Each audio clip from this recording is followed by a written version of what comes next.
Accorder un peu de votre temps pour répondre un peu à nos questions. Donc on va commencer directement.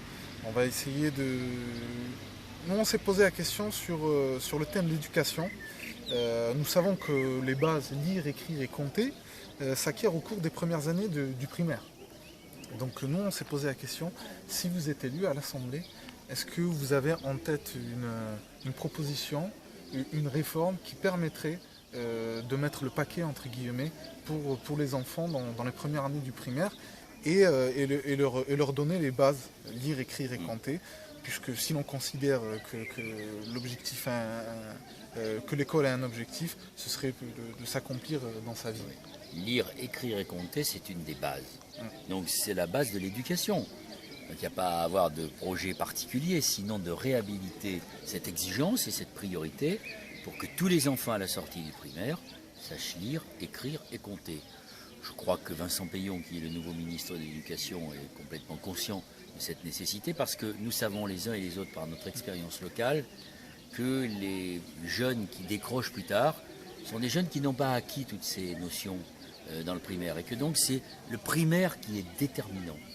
Donc je crois avoir entendu d'ailleurs que le ministre de l'Éducation voulait faire du primaire une priorité.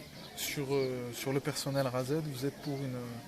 Moi, je me suis mobilisé en tant qu'élu dans ma ville avec les enseignants pour le maintien des RASED.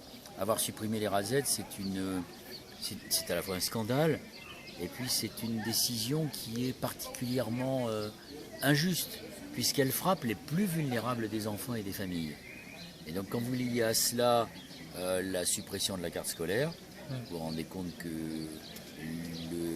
le sarkozysme a finalement contribué à la ségrégation, à la renaissance d'écoles ghetto, et donc a voulu privilégier les enfants des familles qui sont les plus nantis et laisser tomber les enfants en difficulté.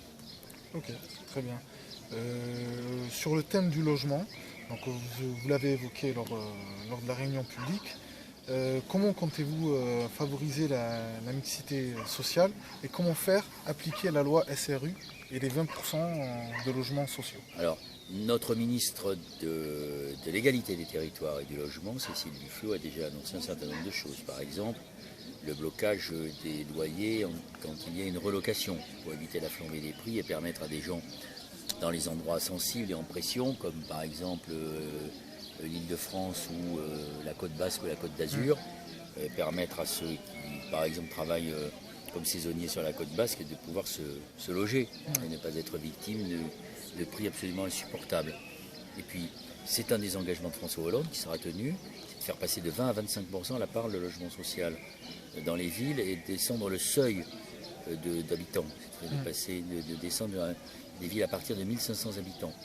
Et puis c'est effectivement se lancer dans un grand plan d'isolation des bâtiments et notamment des maisons qui ont été construites avant 1975, qui sont de vraies passoires énergétiques et qui touchent les plus vulnérables, qui aujourd'hui, les plus modestes, qui sont victimes de ce qu'on appelle la précarité énergétique.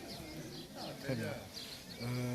Sur le thème de la sécurité qu'on va aborder, on aurait voulu avoir un peu, en quelques mots, votre vision sur vos principales lignes directrices pour lutter contre l'insécurité ou ce sentiment d'insécurité. Oui, Puisque ces dernières années, ça a été central. Oui, et on entend souvent la droite sur ces thèmes-là. Mais dans certaines zones de notre pays, l'insécurité n'est pas qu'un sentiment, c'est une réalité. Donc il faut le reconnaître.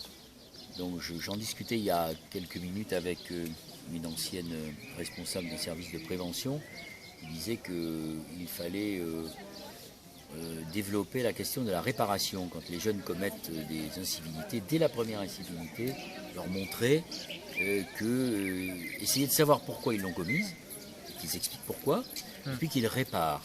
Mais c'est surtout, si on veut favoriser la lutte contre l'insécurité, c'est réhabiliter ce qui existait, qui marchait pas si mal finalement.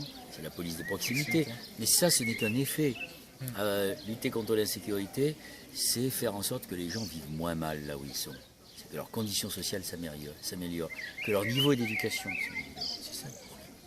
Que les services publics ne les abandonnent pas. Très bien. On va finir par des questions un peu oui ou non, ou pour ou contre.